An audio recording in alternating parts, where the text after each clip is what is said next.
Alrighty.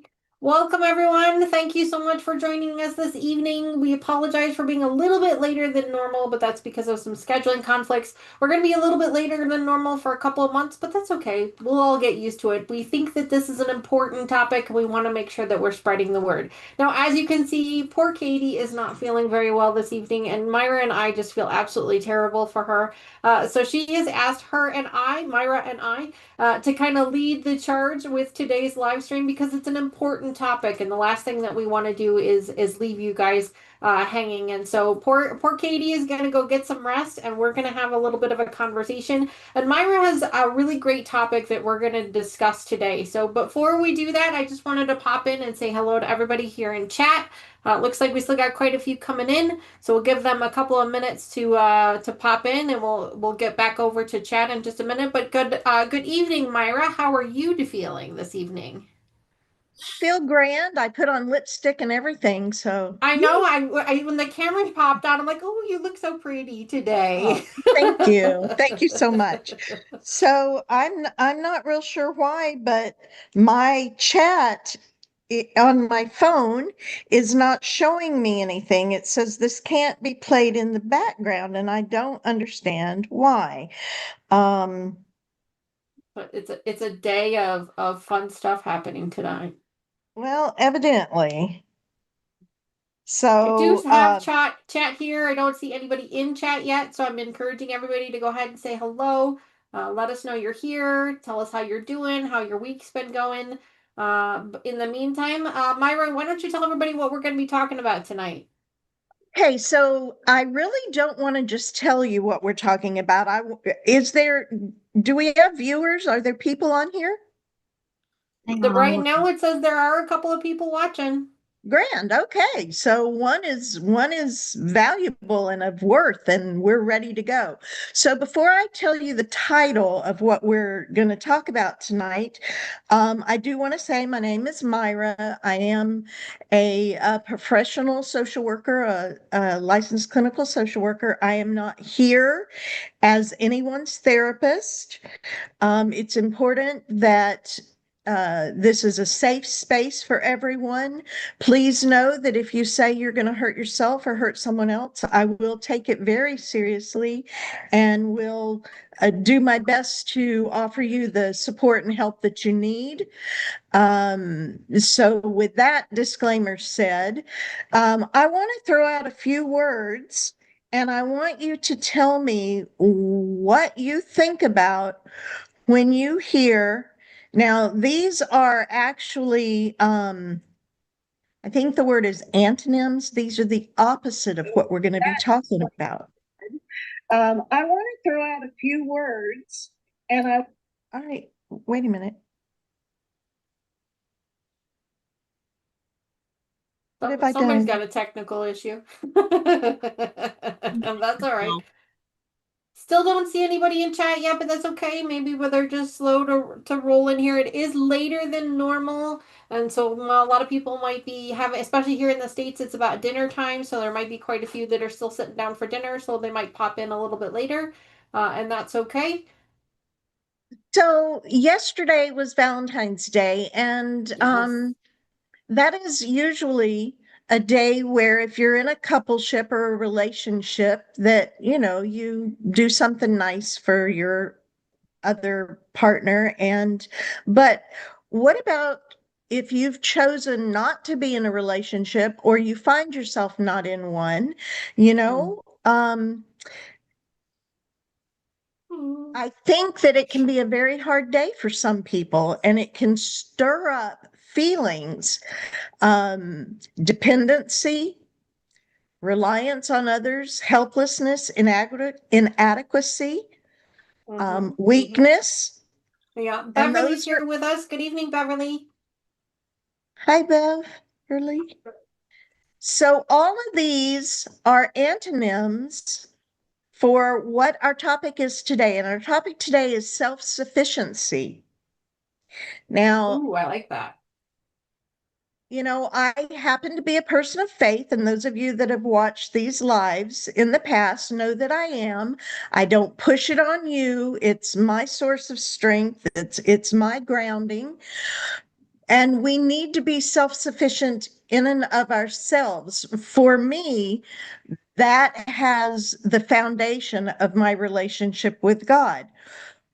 And I'm not going to put that aside, but we're not going to discuss that because that's not what we're here to discuss. We're going to talk about self-sufficiency for and amongst our own selves, which is the ability to care for oneself. That can go from, oh, what was that dude on TV that was the mountain man? Um, Grizzly Adams, remember him? He, Mhm. Grizzly Adams was a show on TV and he lived in the mountains and he did everything for himself. He hunted and he fished and he cooked and he cleaned and he washed his own clothes and he was a mountain man. Um, to, Not bad to look at if I remember either. oh, no, no, not at all. Not at all. Yeah, a But that's mountain in another every topic for sense. another day. I can imagine he was a mountain in every sense of the word, but we're not going to go Another there. topic for another day, right? Yeah. So, Yeah. with self sufficiency, we think of words such as independence, autonomy, self reliance, freedom, self dependence, self support, self substance, resiliency, Mhm. strength, power, self determination. Those are some big So, words. yeah, my hope is that everyone on this call today feels those ways about themselves. That's Mhm. my hope. Because I am a reality therapist, reality says there are those of us that don't. Mhm. For whatever reason, we just don't. No. Now, And same thing, and I'm sure sometimes it comes and goes too. Like we all have that sense of confidence, and some days we're feeling great, and others days we don't too. So it's not like it's an all or nothing type of a situation. absolutely. I was just going to say there's two ends of the spectrum for everything that we talk about.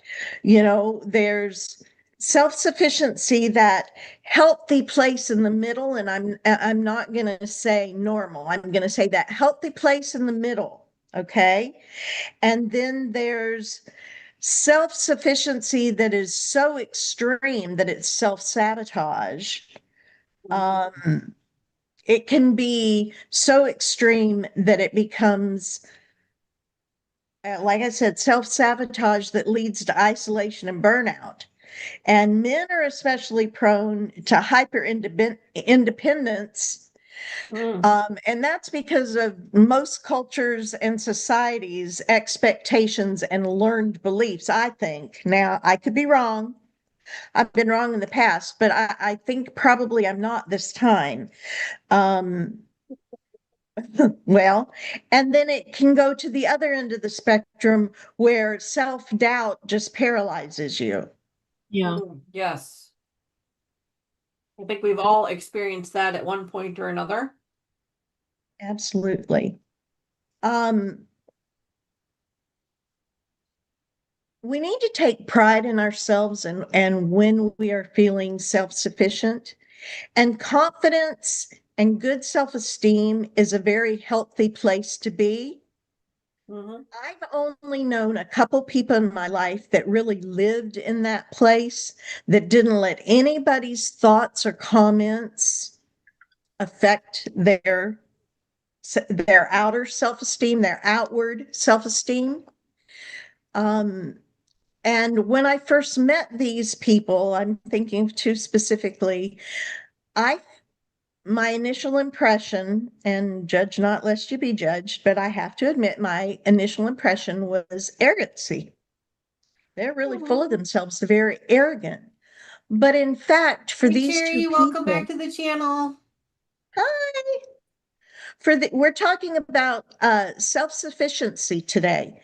And for these Yes. two people that I assumed, Mm. thought, believed were just arrogant, full of themselves people, it really Mhm. was that they were so planted in their faith base. And again, this isn't devolving there, but they were so confident in whose they were and who they were that they didn't allow anybody or anything to get in the way of that. That's Um, amazing. That's I think all of us want to strive to be that.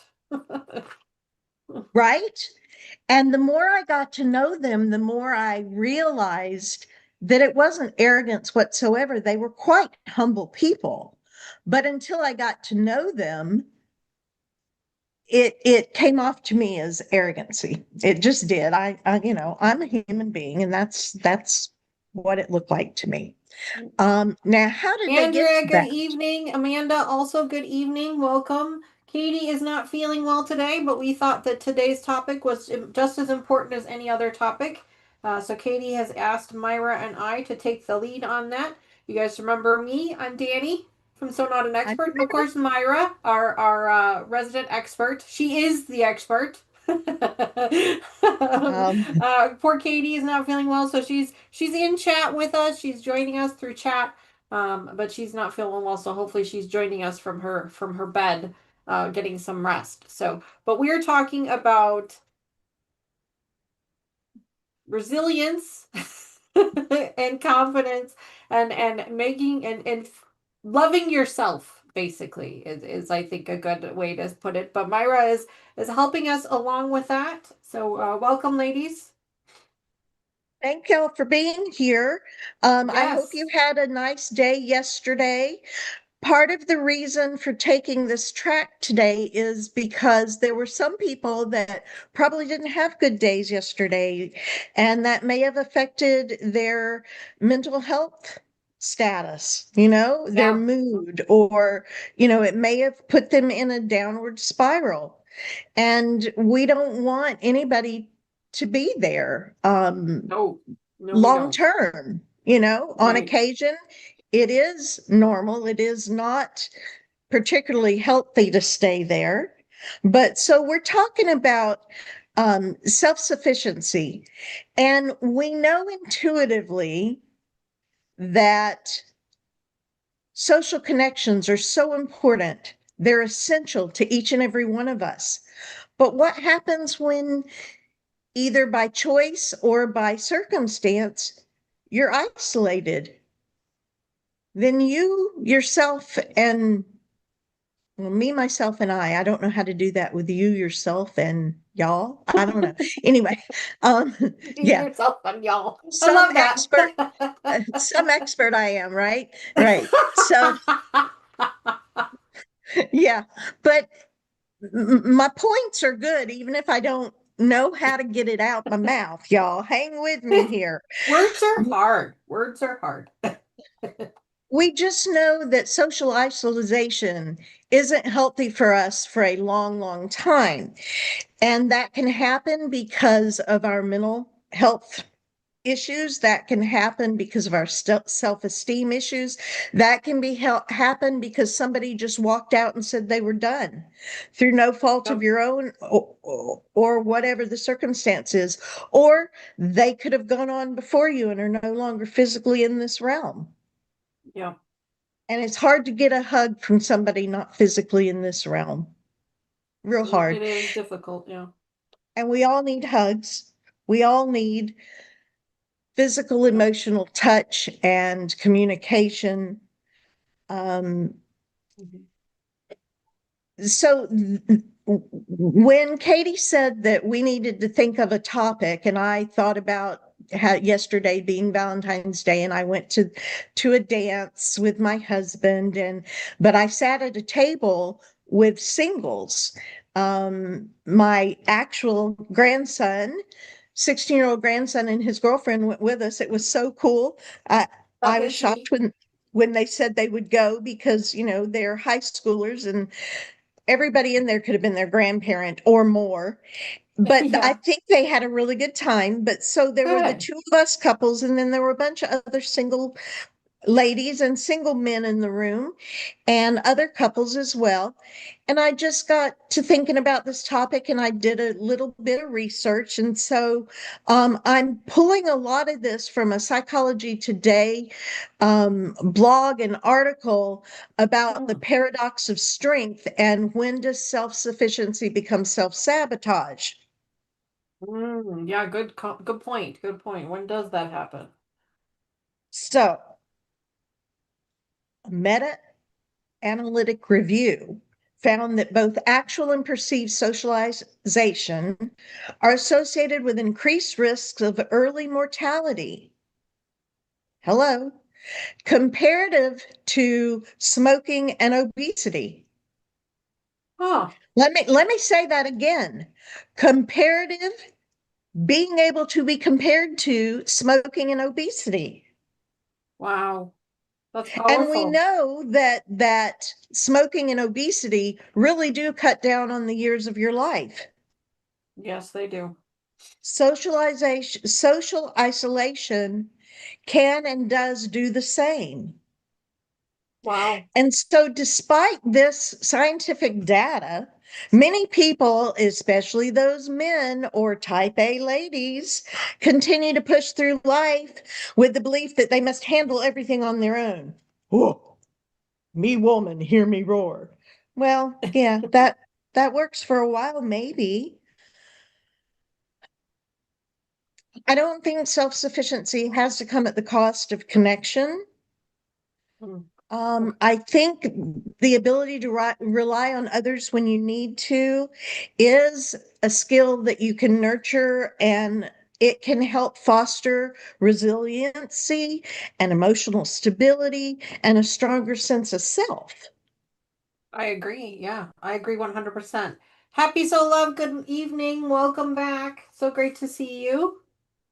Hi, we're talking about self-sufficiency and resiliency and how a mental health issue can play into the lack thereof of self-resiliency, of Mhm. self-esteem, self-worth. Mhm. So self-sufficiency is often a learned behavior. It's a learned coping mechanism. Huh. Maybe you grew up in an environment where your emotional needs weren't consistently met. So you may have adapted by becoming hyper independent. I'm a latchkey kid. My mom has to work two jobs. I have to be home alone. I have to do what I have to do. And that Right. bleeds into your adult life. Yeah, for sure. This is really common for those who've experienced childhood abuse or emotional neglect, where caregiver provide for their physical needs, food, shelter, education, but maybe they weren't emotionally there or they were unresponsive. You know, um, there's a lot of things that happen in our childhood that ripple effect into our adulthood. Oh, for sure. For sure. Difficulties with trust, vulnerability, emotions, or self reliance can begin to cause issues in adult relationships. Mhm. Um, Anybody have any comments that they'd like to throw out? Katie threw up a question for us because it's good that she's with us here. She says, "What signs are there that a person can see when self-sabotage starts?" She says, "I know I'm probably not wording it right." Okay. Um, the fear, okay, so self-sabotage might look like needing help, but maybe being afraid of burdening others. I don't want to burden anybody else. Everybody has a full life, you Yeah. know? Um, You hear that a lot that's in the elderly. A lot. That happens absolutely, a lot with the elderly. They don't want to the parents, they don't want to burden their children or things like that. You hear that a lot. or to people with perfectionistic tendencies. or a Yes. deeply ingrained sense of responsibility. I have to be able to take care of this myself, right? Yes. Or and I don't mean to stereotype, but I'm going to. All right, so disclosure throwing out there. The myth that strong means doing it alone, and a lot of times this is from the way I see it, the American culture of men being the strong ones. Right. With that said, I know that research shows that emotional resilience is built through connection, not isolation. Strong social support systems help people cope more effectively with stress and recover more quickly from setbacks. And we're all going to have setbacks. It's called living a life and being human. Right. And if you Yes. have the added issue of having some diagnosable mental health illnesses, Yes. then things just start piling on, I Mhm. think. Oh, I agree. I Um, agree. so, how do you start letting others in?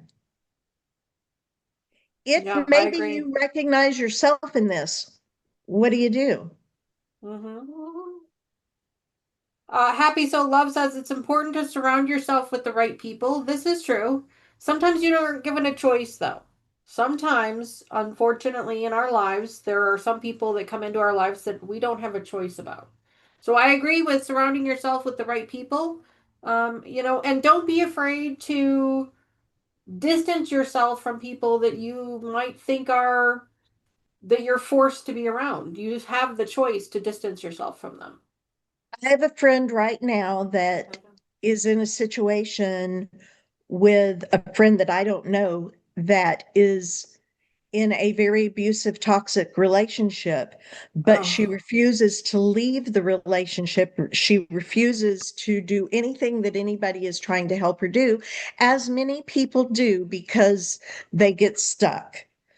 hmm But hmm this person's cries for help have reached a point for my friend that she wants to establish a barrier because it's affecting her relationships. Her husband is getting tired of her. I'm going to call her Betty. That's not her name. Betty's husband is getting tired of Betty rushing, every time this friend in the toxic relationship, says, help me, help me. Um, And so, for what it's worth, I reminded my friend that responsibility is owning what's mine to own, nothing more, nothing less. hmm Yep. I mean, you want to be there for those people, but ultimately it is not your responsibility. Yes, you want to be the nice person, you want to be the kind person, you want to help them as much as you can, but you've got to remember to that like they say in the airport or in the airlines, you have to put your own mask on first. Otherwise, you are of no help to anybody else. I So love if that, this Dani. trying to help this person is becoming a point of a contention with your own relationships and your own mental health, now you have to put yourself first. So, if you've spent years maybe operating from a place of extreme independence, um, the shift in interdependence can be downright uncomfortable. So let's talk about a few things that you can do. And number one is realizing that independence and connection can coexist. Self sufficiency and connection aren't mutually exclusive. You can be independent and still allow others to help you. So let's think about moments in our life when connection brought relief or insight or a sense of belonging. Does Yeah, anybody want to talk about that? A time when yeah, that's happened for you? yeah. Laura says, good evening, Laura. Welcome to the channel. Nina also welcome. Good evening. Laura says, I personally have a very difficult time asking for help. I became a caregiver at about the age of 8. Wow, Oh. that's tough for at such a young age. That's very tough. Fuzzy Adventures, good evening. Welcome. In case So you guys are just joining us, just letting you know, as you can see, Katie's camera is off, and that's because she's not feeling very well. She is joining us in chat. So she is there. You can make sure to say hello to her, but she's not really feeling up to camera ready. But this is an important topic, and we wanted to make sure that we were here for you guys and that you guys are here for us as well. It's an important series, it's an important topic. So Myra and I are taking the lead tonight. Hopefully we will do it okay, but we are both missing Katie. She's our ringleader when it comes to this for sure. So we love her. We are desperately missing her on the camera, but we're grateful that she's at least here with us in chat. So Myra is helping us tonight. We're talking about self-reliance, yes. sufficiency. So Thank you. Yes. Sufficiency. That's what I was the word I was looking for. Yes.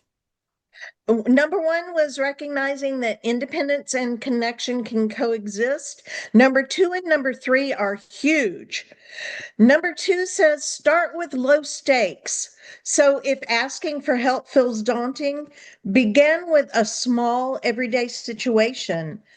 Let a friend assist with a task, or a colleague, ask that colleague for input, or allow a loved one to listen when you're struggling. So these moments help you rewire the belief that seeking support is a weakness. And this next one is huge to me. Recognize your body's reaction to support. Mm, yeah, that's a good one.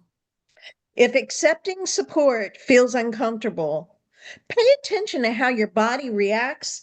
Are you tensing up? Do you feel resistance or instinctively deflect or become defensive? These physical responses are often automatic in adulthood before the brain Interesting. even before the brain has a chance to make sense of them, because they're often shaped by past experiences, y'all. But they can be unlearned through repeated and rewarding interactions where your needs are treated as valid.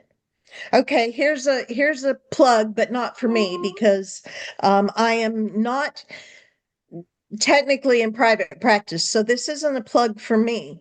Therapy can help you recognize and shift ingrained patterns, making support feel less like a threat and more like the resource it was always meant to be.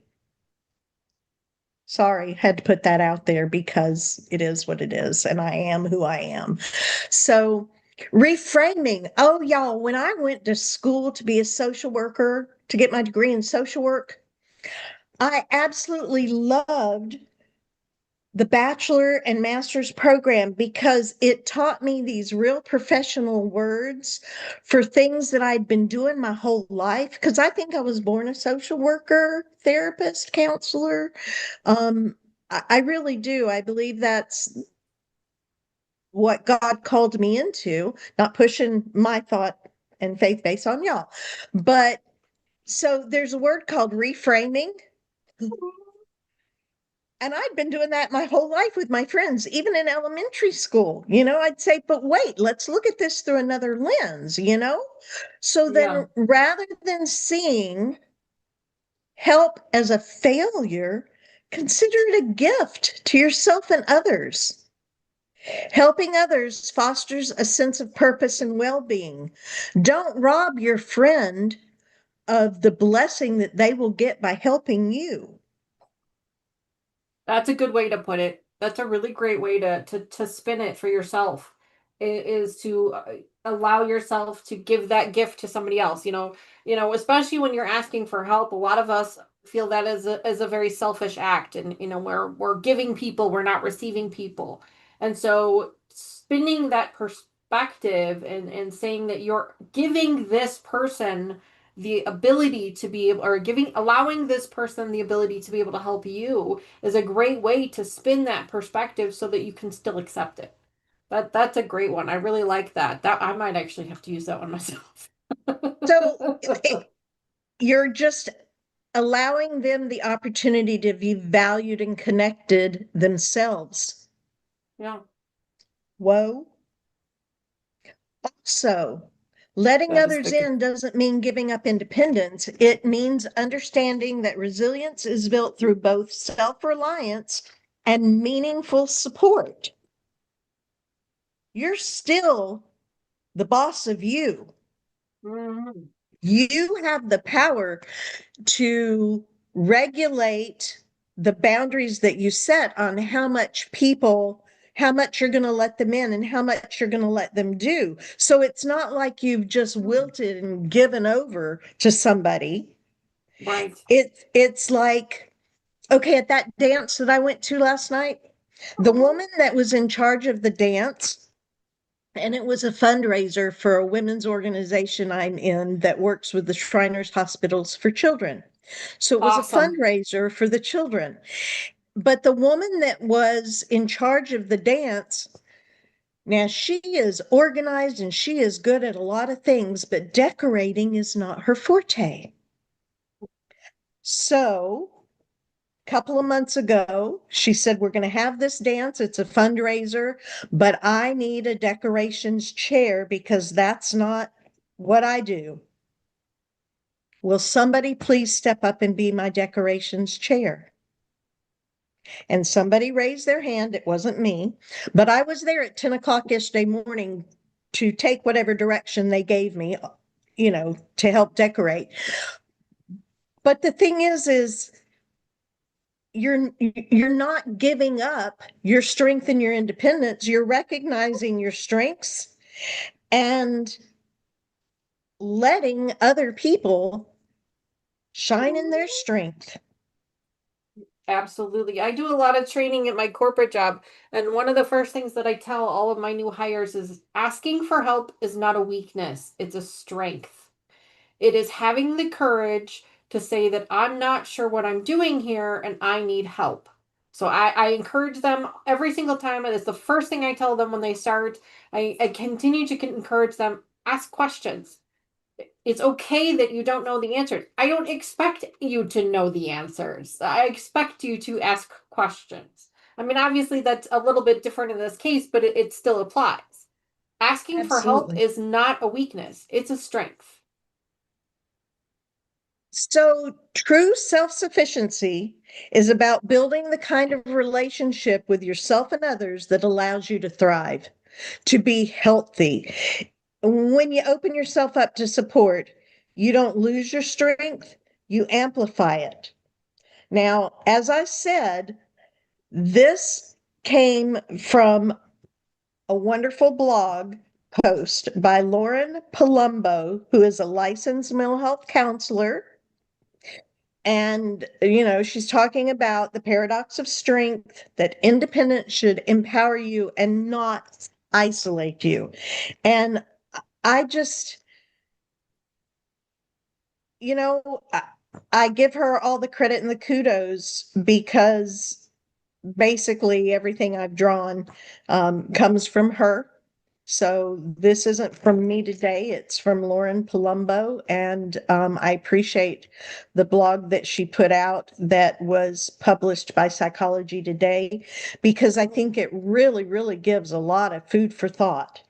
So we haven't been going And very Myra, I long. think it's just important to point out that you're taking your advice from a reputable source, from a Yeah, published, reputable source. Not everything that you read on the internet or see on social media, not all of that is factual, and it's important to remember that. So if you are seeking advice for yourself or for someone else, make sure that you're going with these published journals and not just some random influencer who's trying to make things up to make themselves sound better. They might say that they're a doctor, they might say that they're these things, but just make sure that when you're looking for this type of information, you're looking in reputable sources.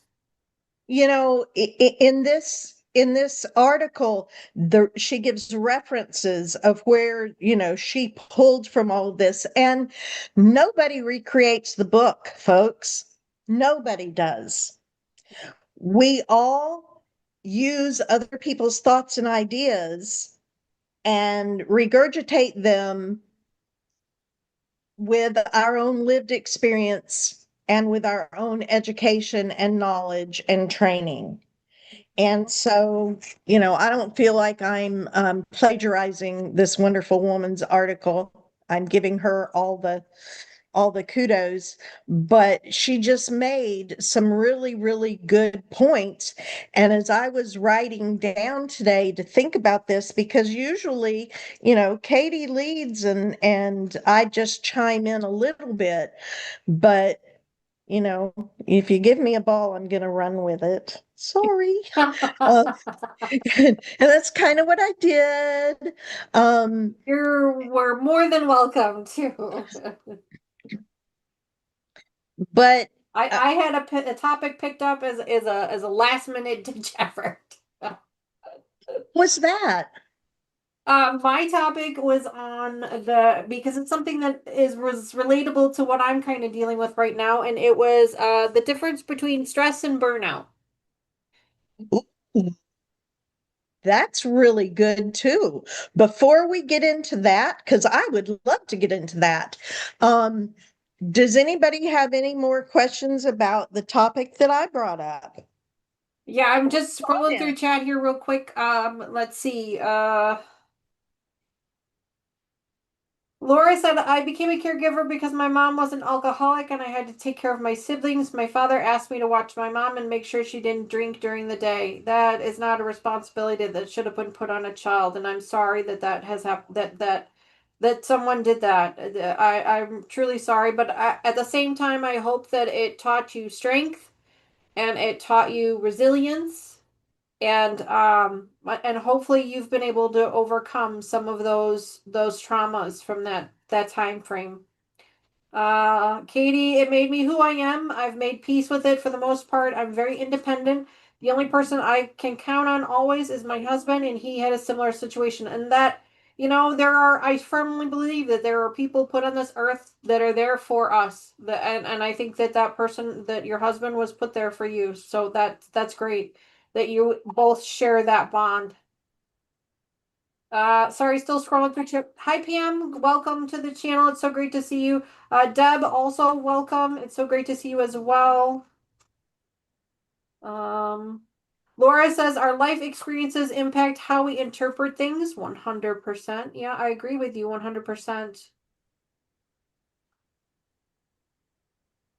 Uh, Laura says, I am so much stronger because of the life experiences impact. Oh, yeah, 100%. 100%. I don't see any questions in chat about what we're talking about, but if you guys do have questions, things that maybe we can search for you or experiences that we can share, please feel free to ask about those. I do apologize about the whiny dog. She knows that I have treats in here and she's insistent that I give her the entire container, and I will not. I will resist, but she's insistent that I give her some. So I do apologize in advance for the incessant puppy over here. So, I really like your thoughts about stress and burnout. So of course I Googled it real fast. Fair enough, fair enough. I grabbed a couple of pieces of information here because this is something that I'm kind of dealing with in my own personal life right now, is kind of trying to figure out if is it stress or is it burnout. And part of me has been thinking it was burnout, but and then after reading these pieces, now I can confirm that it is burnout, some of the things that I'm feeling. And so then I was starting to research and try and figure out, okay, how do I deal with that? How do I handle that? I'm just gonna read off what I printed, if that's all right with you, Myra. Please. Yeah, so I found this really cute little like a little meme thing. It's really cute. It says stress versus burnout. Stress is an overengagement. It's a reactive or overreactive emotions, a sense of urgency or hyperactivity, loss or dismissed energy. It leads to anxiety, and it can have physically tolling. So it can be physically, you could feel it physically. Like Myra said earlier about, receiving help. How does that make you feel? Please speak. Burnout is disengagement, meaning you completely kind of zone out. You check out basically. Blunted or distant emotions. You're quick on the trigger with your emotions as opposed to this fluctuation of up and down. You're very quick to react to things. Sense of helplessness. You're feeling like you're drowning, and one of the things I read earlier today was stress is feeling like you're drowning, and burnout is feeling like you're at the bottom of the pool and you can't get up. That I thought was a really great metaphor for kind of the Ask differences. Katie where it's at. A sense of helplessness. Motivation is lost or diminished. This one kind of triggered me because I know a lot of you have said things about losing your sojo and losing your motivation to come into your sewing room, or just motivation in general. And I wondered if maybe it might be a little bit of, because burnout is not just something that's work related, it can be life related too. It can be, you kind of like me, I know that I get into a routine, and you guys know I bore very easily, and that's what happens is I get into this routine and I basically bore myself into burnout is what happens. So I have to change things up. I got to do things a little bit differently. And it seems silly, but things like, your morning routine, you do the same things every morning. I actually have to switch things around on purpose just to relieve that boredom. It's still the same tasks. They still have to be done, but maybe they don't have to be done in that order. They can be done in a little bit of a different order. So those are things that I try to do to help with that.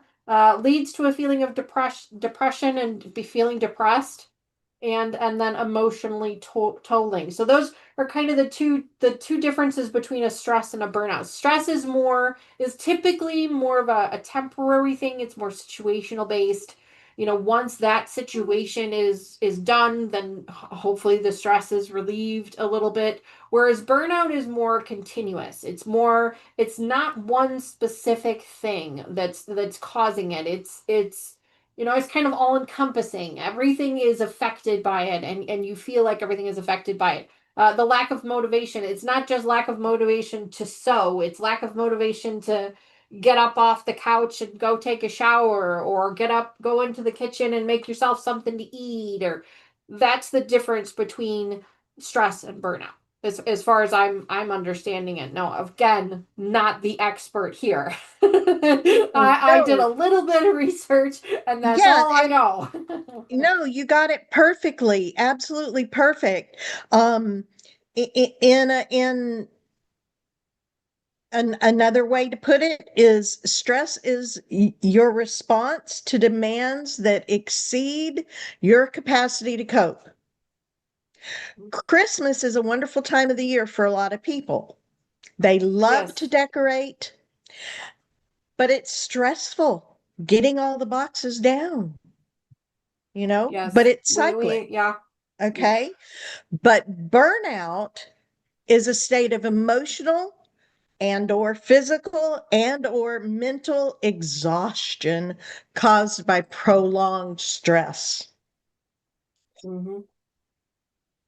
It Yeah, and just I and keeps I'm fairly coming. certain that's kind of where what my challenges are right now is a sense of burnout. Not necessarily with this channel, or with my channel, or with this series, but just I think just life in general. I've got a lot going on, and I think I've just kind of stressed myself out for a little bit too long, and my body and my brain are finally crying uncle. And so now I'm trying to find ways to work through that. One of the articles that I read, and I was not as great, and I did not print up the name of the article or where I got it. I do know it was from a reputable source, but I forgive me, I don't remember where I got it. They listed the 10 common symptoms of burnout, and some of these really resonated with me. Like they were just screaming at me, like, yes, yeah, you're definitely feeling this one. So there's exhaustion, like you mentioned, Myra. There's a reduced performance. It's difficulty concentrating. reduced productivity and decreased motivation. That difficulty concentrating really resonated with me.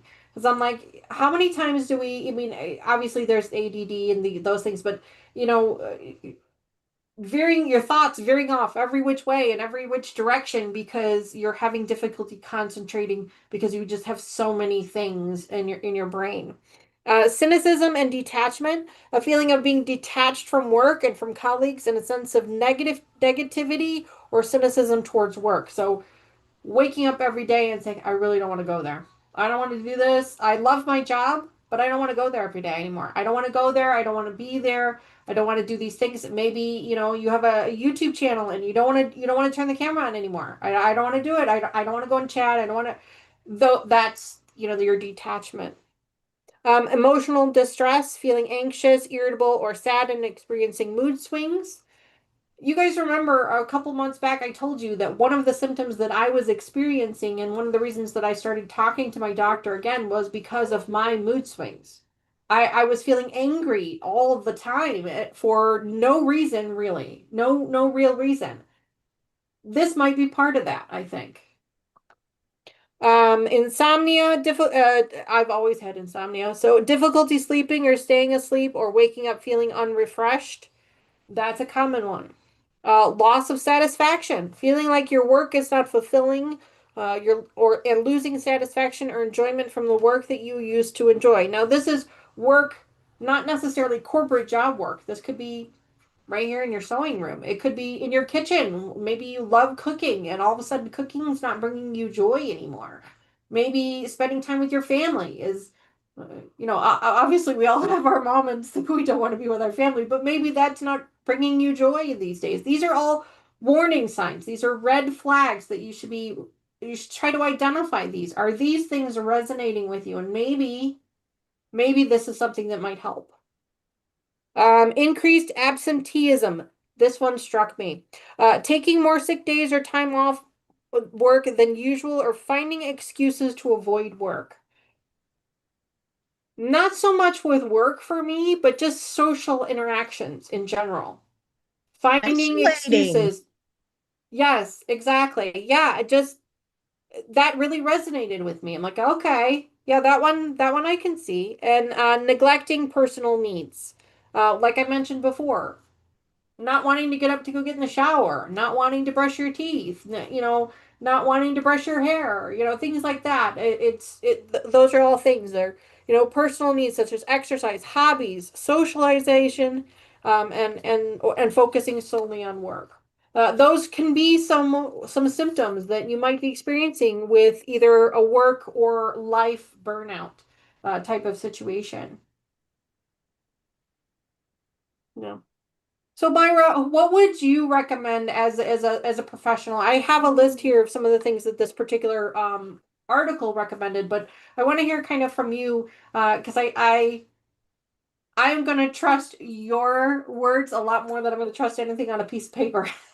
So, for somebody, if somebody is listening to this right now and these symptoms are triggering to them and they're identifying these symptoms as things that they're dealing with as well, what are some suggestions that you might have for them to try and help?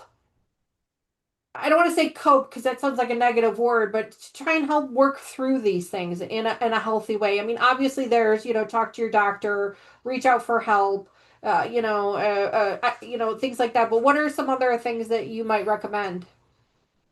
Well, I think self-awareness is a huge thing. First, you have to recognize that you are stressed and possibly leading to burnout. Um, One of my jobs was very, very, very, very, very emotionally taxing. And I did not recognize the stress and how close to burnout I was, but other people would gently say things to me like, you haven't taken any time off. I mean, unless it's a federal holiday, you're just right here. And, don't don't you Mm, like camping? Don't you right. want to like take more than just a Saturday and Sunday. Um, Right. and finally, one of my friends, who's very, very blunt, one of my coworkers said, you need to give yourself a break because this is getting to you and it's affecting your work, it's affecting your relationships at work. And this was a close personal friend as well as a work colleague. And she said, it's affecting home too. And she was right. So Might be quiet. having a sense of self-awareness that this is even coming on, it's invaluable because once you're aware of it, then you can start to do things, right? You Mm-hmm. can you can start being reactive or being proactive in and um I don't know, to me the self-awareness is the main thing,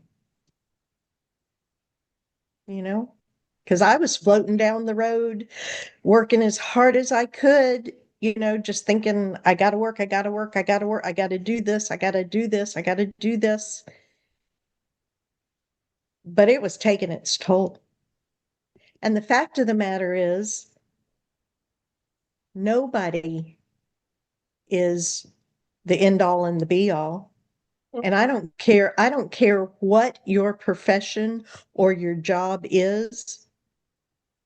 Mm-hmm. There is always someone else who can step in and and do for you. Because let me tell you, one day we're all going to not be here. Mm-hmm. They're going to fill our job. It's going to get done. Yep. Yep. For sure. For sure. And we don't mean that in a negative way. We mean that in No, a there is always someone there to help you. There to is lighten always the somebody there. load, to Yeah. lighten the load, Yeah. For sure. goes back to that knowing how to ask for help. Mm-hmm. But I was a program coordinator and I thought if I didn't do it, it wouldn't get done. And the type A and the perfectionist in me and the OCO, the opportunity to Yep. get it right, all those things played into it.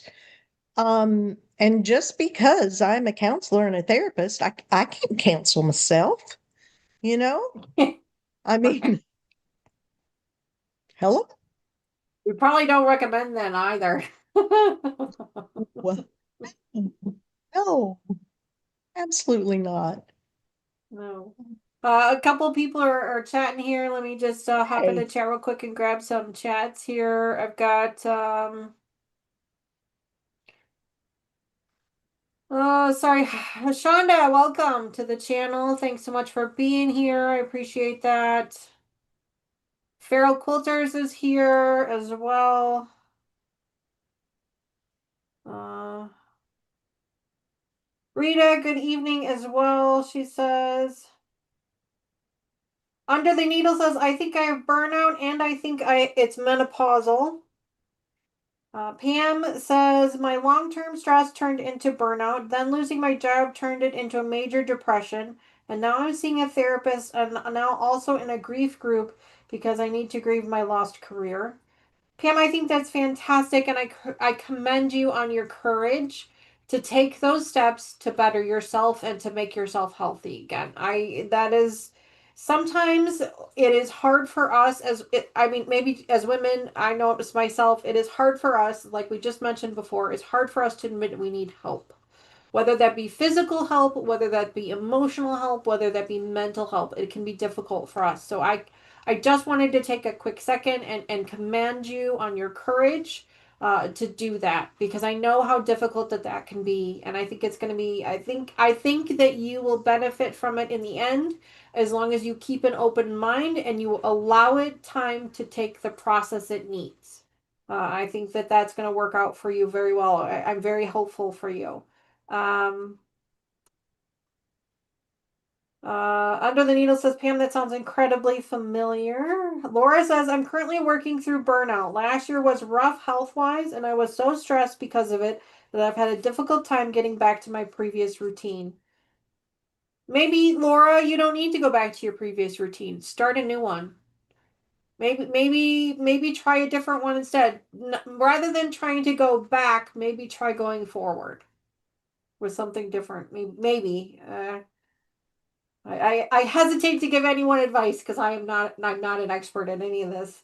So I always hesitate to give advice. But Fern King says that one was me. I missed more days than I showed up. I think that she's talking about the one that I said increased absenteeism. I Yeah. think that that's what she was referring to. Rita says life burnout is a pain in the behind. Yes, it is. Katie says you're not the only one, Fern. Yeah. Pam says, Laura, getting back into a routine is hard. Big hugs. It can be very difficult. Yeah. Fern says, I have a hard time showing up for doctor's appointments. Fern, I think a good question to ask yourself is maybe why? Is it because you're afraid of what they're going to tell you? Is it fear that's causing that? Is it anxiety that's causing that? Maybe that might be a good question to ask is why? Why is that giving you the anxiety, and maybe work through it from a different angle? Maybe. Again, I hesitate to give anyone advice. Um Laura says, Pam, I totally understand what you're going through. I recently went on medication because I knew I needed more than therapy alone. I haven't been on it long enough to know if it's working yet. Laura, from someone who has just recently also gone back on medication, I kind of go on and off of it. I am on week 7 of the medication, and I just had a doctor's appointment with my doctor, a check-in with her at week 4, and she has told me to wait 6 to 8 weeks before we decide if this specific medication is working for me. That is something that I'm gonna say to you as well. Again, I'm not a doctor. Allow it at least 6 to 8 weeks to decide whether it is or isn't working. And in most cases, some of those medications take anywhere between 6 months to a year before you really start to feel like you're back to a normal self. It's a slow process. It's not an easy button. It is a process. Make sure that you stay in constant communication with your doctor. Pay attention to what you're feeling and what you're thinking. If anything starts to feel like it's getting worse, don't stop the medication, but call your doctor immediately, because sometimes stopping the medication actually can make it worse. These are maintenance medications for a reason. So stopping them to get all together, unless of course you're having a major reaction, can also cause even more harm than just being on the wrong medication for you. So that's important to remember that as well. But again, same thing as before. I commend you for your courage, for admitting that you need more than just therapy. I myself am going through that as well. So I commend you for your courage, and I'm sure that this will be the right path for you. I am positive for you. I am encouraging for you that it will be the right place to go.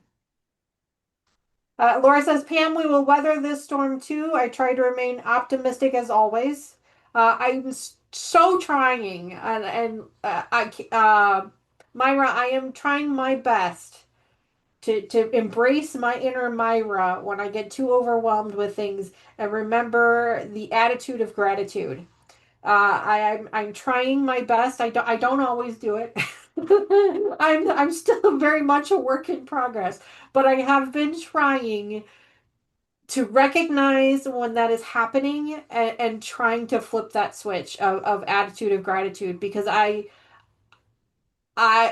when you say those things, when you talk about those things, they resonate with me. They are things that I feel like I should be doing a better job at myself. And so I hope you don't mind that I'm borrowing that. I'm sure you don't, but I am trying to do that a little bit more. I'm actively trying to pay more attention to those things. When I start to feel like I'm getting overwhelmed, when I start to feel like people are angering me, like I'm getting frustrated with things, like I'm getting fearful, any of those emotions, I try to stop. I take my deep breaths. I go to my happy place.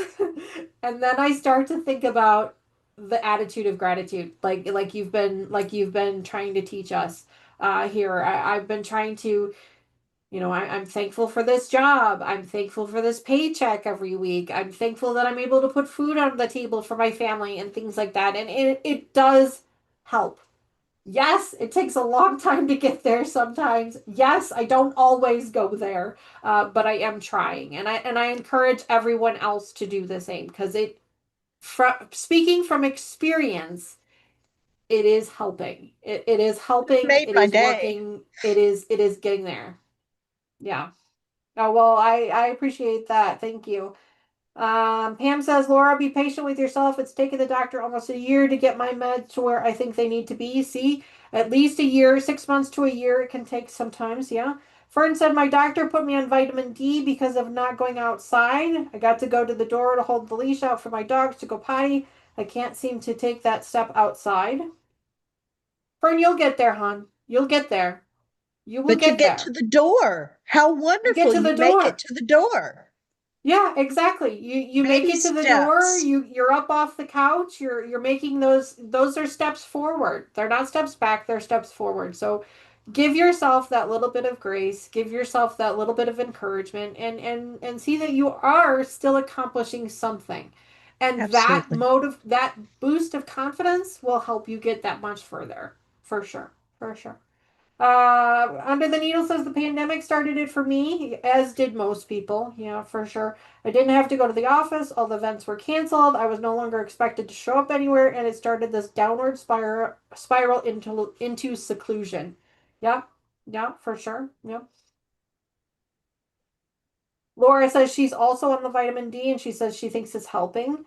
Um, Laura is also agreeing that she thinks that the COVID is basically the pandemic is when things kind of started spiraling for her as well. Pam says to consider B12 also. She says she's found that that helps. Uh, Katie says, I think what Chandra just wrote is a really good description. Yeah, I agree with you, Katie. I was just a little bit behind on the chat, so I apologize for that. Again, we miss you, girl. You're so much better at this than we are. And I So much can't better. see the I'm chat at trying. all. So I can't see the chat. So fill me in on what she said. I will. So Rita says, I hate doctor's appointments. Laura says, Danny, if I'm being honest, which we appreciate, if I'm being honest, I never considered beginning a new routine. I've been so focused on getting back to my previous productivity and things. Maybe try something different instead. Again, I just throw things out there, throw a bunch of crap against the wall, see what sticks. I'm not the expert, but that's one of the things that I have found is don't try to go backwards, always go forward. Because it's back there. It doesn't matter anymore. Go forward and try new things. Friend says I've gained weight with medication. They always make you weigh in. Then it makes me feel worse. Honey, do it backwards. That's what I've learned. I don't step on the scale forward so I can see the numbers. I step on it backwards. So then that way I can't see it. So yeah, do that. Of course, that's probably why I am the size I am, but I don't care. That's why I do those things. Um, Lori says, Danny, I see That. the doctor once a month. He's very thorough and diligent. He's been my doctor since 2000 when I had spinal meningitis. He's seen me at my worst for sure. And Laura, that is fantastic. It is fantastic that you have a good relationship with a doctor that you've seen for a long time so that you can go on this journey with them together. That's Um, awesome. Even if you're still you don't have a regular doctor and you're just starting a relationship with your doctor, it's important to try and stick with that doctor at least for a little while, because then that way you guys can go on this journey together. And just remember, like Myra always says, they call it practice for a reason. So just remember that. Fern says, I used to love to travel. Hubby had a stroke and TBIs, so we stay at home. Fern, travel doesn't have to be far. Travel can be down to a local river that's by you, a river walk. Travel can be, if you like to camp, it could be a campground that's down the street from your house.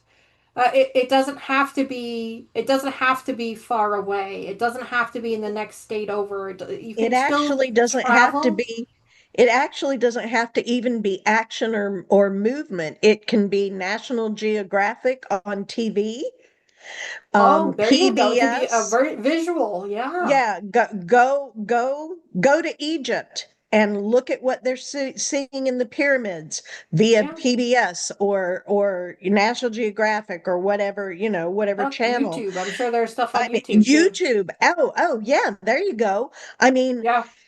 there are Mr. Wizard people and that I love watching all those travel channels on YouTube because we will never go to any of those places, but we'll travel through them. with them, like I have a friend that he hikes to the highest points he can get to, and I watch his videos, and hello, can't Hmm. tell you all the places I've been with him.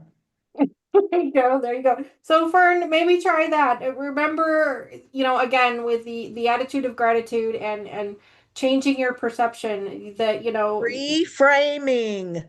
reframing, thank you. See, I again, words are hard. Rather than focusing on the fact that you can't physically go somewhere, try and go there emotionally, try and go there mentally, try and go there visually.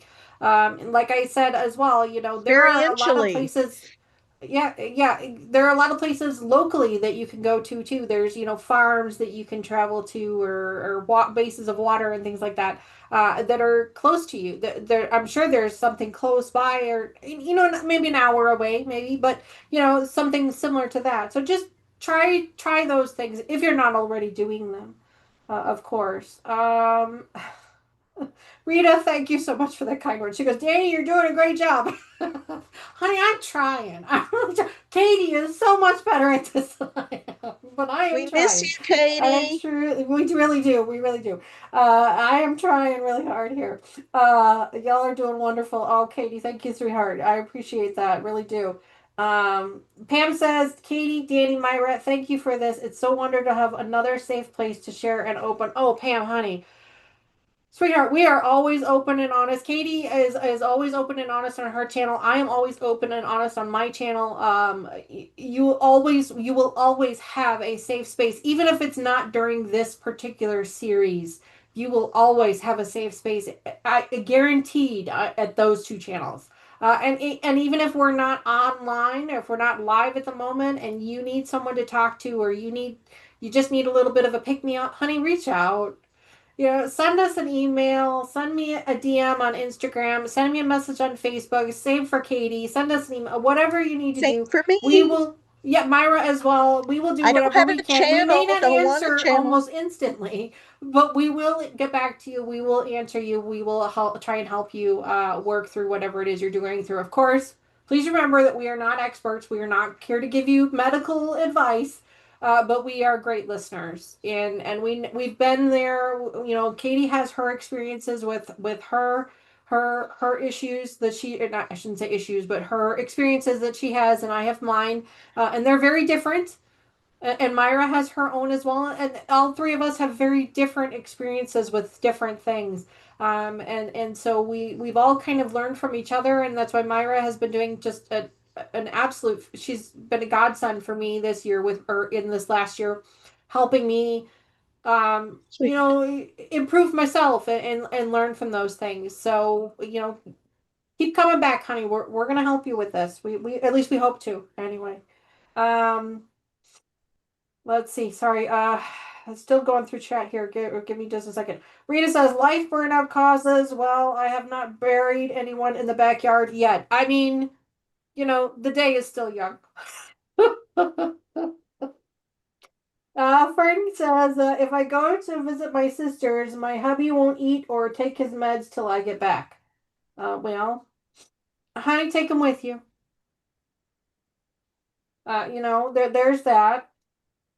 Or if you have a close friend or family member that can sit with him for a little while, or talk to your doctor about local places. A lot of times there's local places that offer like shut-in services for free. A lot of charities and things will do that as well. It's something to look into. I know that sometimes leaving your loved ones with a stranger can be very stressful. I completely understand that, and I'm not saying that by any means, but there are resources out there that will come and sit with him for an hour, maybe play some chess or whatever he's into.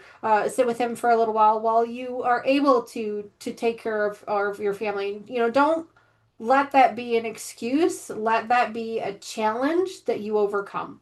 That there are ways to help you with that. So try that. Maybe, maybe not. I don't know. Again, I'm trying really hard not to give anybody advice. Um, that's right. Rita, the day is still young. Hmm. That's right. Laura says, Pam, you can always PM me. I'm retired and willing to chat anytime. Well, that's super sweet. Laura says Myra is amazing. Yes, she is.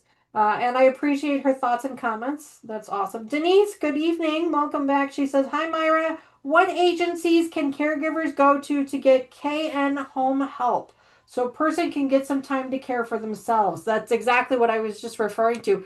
Myra, do you have any resources like off the top of your head that you could share with Yes, us that they yes. might be able to look into? Yes, for Americans, look into your local council on aging in your county. Almost every county has a local council on aging. Okay. They have day respite programs that are free. Sometimes they will, depending upon your county. I know here in Bay County, Florida, they have pickup services that come to your home, pick up your loved one, take them to the council on aging, and they stay for 4 to 6 hours. They feed them lunch and then they bring them home, and that gives you a little bit of time to do shopping or to take a nap if you so choose, or something that you couldn't do when you're right there with your loved one. um, a lot of churches will also offer a day out. If What that's was it? something that you're comfortable taking advantage of course. Yes, of course, of course. If your loved one was in any organizations, maybe someone from that organization, like my dad was a Shriner, maybe there are people in that organization that might be willing to come and sit with him and chat with him and reminisce with him. Um, there's just Yeah, somebody mentioned military. If he's a veteran, a lot of the local VAs will assist with that as well. And if he wasn't part of any of those, like Myra said, there are resources out there in your local municipalities that a lot oftentimes we don't even know that they're there. And shame on them for not for on our political leaders for not making people more aware of those facilities and those things that are options because our taxpayer dollars are going towards them. So you'd think they'd make them a little bit more um, they allow us to be a little more aware of those resources, but those are some things to look into. Try not to allow yourself to make that an excuse. Like I said, try and make that into turn that into a challenge. I love that. Again, that reframing of looking at it from a different perspective. It's not a matter of I can't do this. It's a matter of I have to. I need to find a different way to do it than this way. Don't allow that to be your stopping point. I've listened to. I don't know if you guys know who Mike Rowe is, but I've listened to his podcast, and on one of his very early on one of his podcasts, he was telling us about a story where he was talking about a salesperson, and the salesperson said that no is just another way is just yes to a different question. And so that's kind of always stuck with me that the answer no, it just means it's a yes to a different question. So you just have to phrase the question differently in order to get your yes answer. And something that I need to learn to embrace a little bit better myself. But it's something that has stuck with me. Another resource in every state, they have an ombudsman for the aging or elderly. I don't know how they may phrase it, aging, elderly, senior citizens, but they have an ombudsman in every state. And you can Google it, find out who your ombudsman is, and ask them for help. In our area, and I don't know if it's everywhere, we can dial 211, and that is our local United Ways helpline. And you can tell them what your issue is. Like, I need adult daycare for a few hours once a week or a few hours a month. And they can give you resources as well. If you have a university or a community college in your town, see if they have a school of social work, because social workers can be your best advocate, your best resource, because we deal with life from the womb to the tomb. Okay. Wow. And I don't know all the resources, but let me tell you, I have a group called National Association of Social Workers, and I have friends that belong to that. And if I don't know what to do or where to go, call up somebody else. I call a friend, I phone a friend. Hey, I'm having this situation with this client or with my mother or whatever. And Hmm. they have resources that I never thought of because nobody knows it all. I certainly Right. don't. For So, sure. For sure. use your social workers. They're there for you and they're helpers at heart and they want to help you. For sure. For sure. Yeah. 100%. Yeah. Um, where was I at? Sorry. Rita says, I just have to be careful as the whole life burnout thing has created for me a situation where I keep losing weight. It is a pain. So I have to be very careful about eating high protein foods. The first step is identifying that that's a condition for you and doing what you can to alleviate it. Yeah, Laura says, my father lives with us. We are full-time caregivers. You be quiet. I got my father involved, and he is the local senior center. He was resistant and hated me, but loves it now. Oh, I see. I got him in. Okay, got you now. Now I can Hey, read. Words are hard. that's I got him wonderful. involved in our local senior center. Oh, I'll get it eventually. Doing fine. You're doing fine. I At least appreciate you can that. see it. I can't even see it. Yeah, that's weird that you can't see it, but who knows?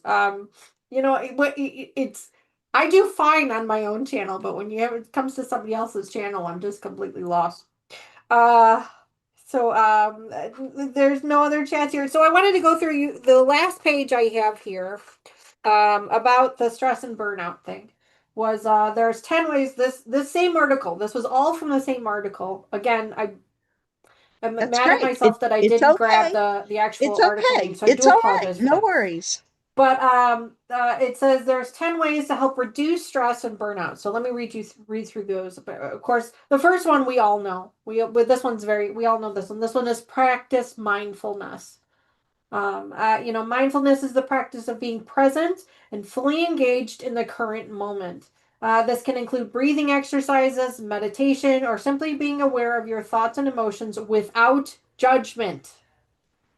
That is the most important part of that sentence is without judgment. We are so hard on ourselves. And we are our own worst enemies.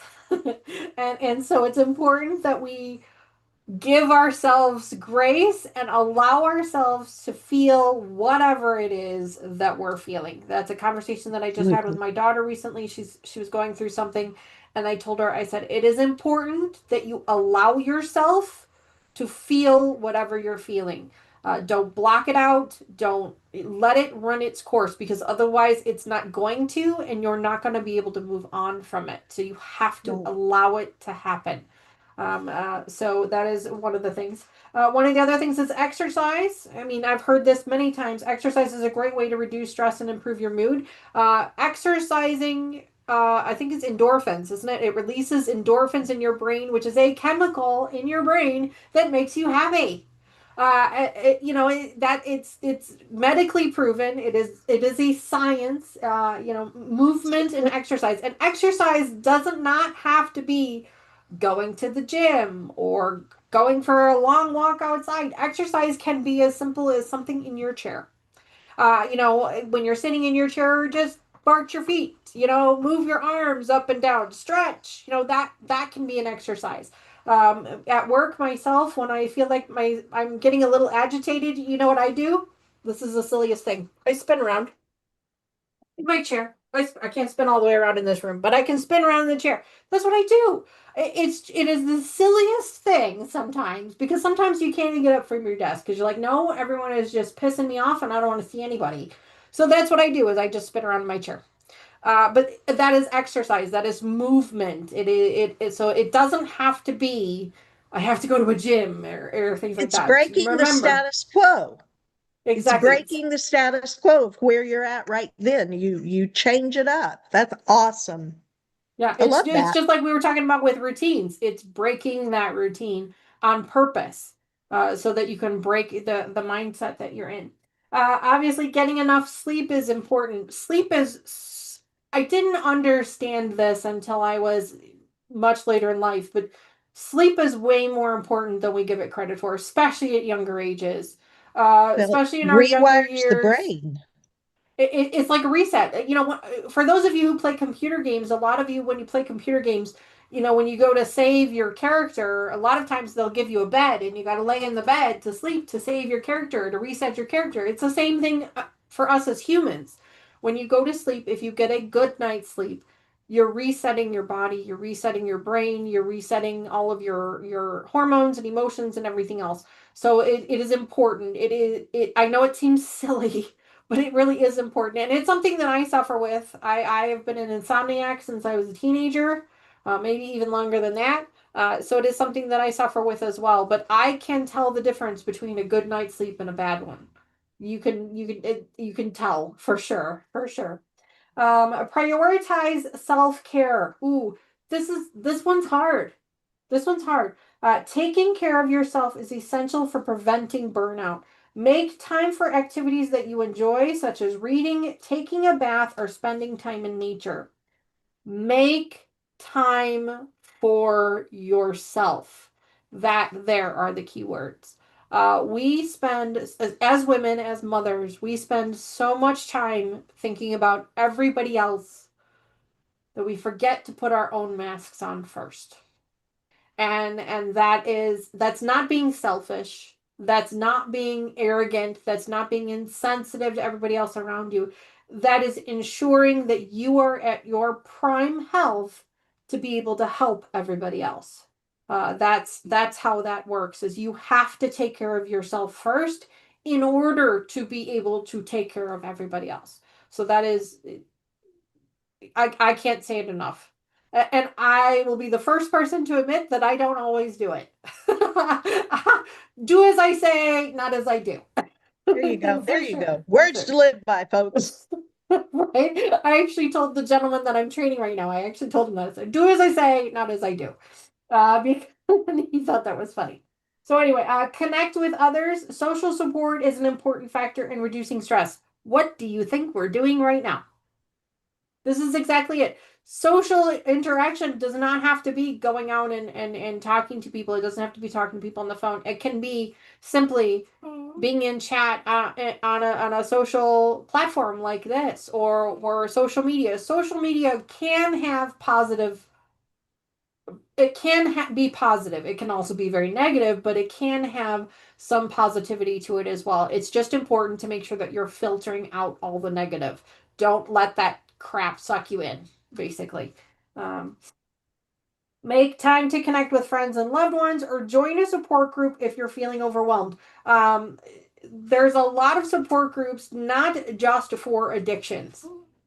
There are support groups just for, a variety of different things. There's different age group support groups. There's sewing support groups. There's so many of them out there. And as I said before, our politicians do a terrible job of informing us of all of the different things that are actually available to all of the different programs that are actually available to us. And every person, at least every American that pays taxes, your money is going towards those programs and you may not even know that they exist. So I encourage you to check out your local counties, your local public works platforms in your area, and find out what is available to you. Don't let it be an excuse. Don't allow it to be an excuse for not being your healthiest self. Limit your screen time. That one can be very important, especially if you're a social media person. The more negative energy that you bring into you, the more that you will put out. So the more positive energy that you bring in, the more positive you will bring out. So that's important as well. Practice relaxation techniques. Myra does a fantastic job, and I'm going to actually ask her to help us with that one here towards the end of our live stream today. Set boundaries. It's important for preventing burnout. Learn to say no to requests that are beyond your capacity or set limits on your availability. Man, that one hits home. I need to work on that one for sure. And then, of course, we all know that seek professional help. We've said it a few times here on this channel. Today, we've said it throughout this entire series. We say it all the time. Myra will be the first person to tell you asking for help is not a weakness, it is a strength. It Admitting that you are not able to do something is a strength. Admitting that you need help is courage. It is a strength. Everyone has that courage within them. Everyone has that strength within them. I believe that you can do those things. I encourage you to do those things.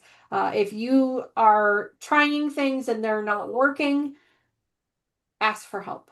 And help is there. I know that everybody, there's a lot of people out there that, oh, help's not available to me because of different, insurance company plans and medical plans, and maybe it's a physical limitation.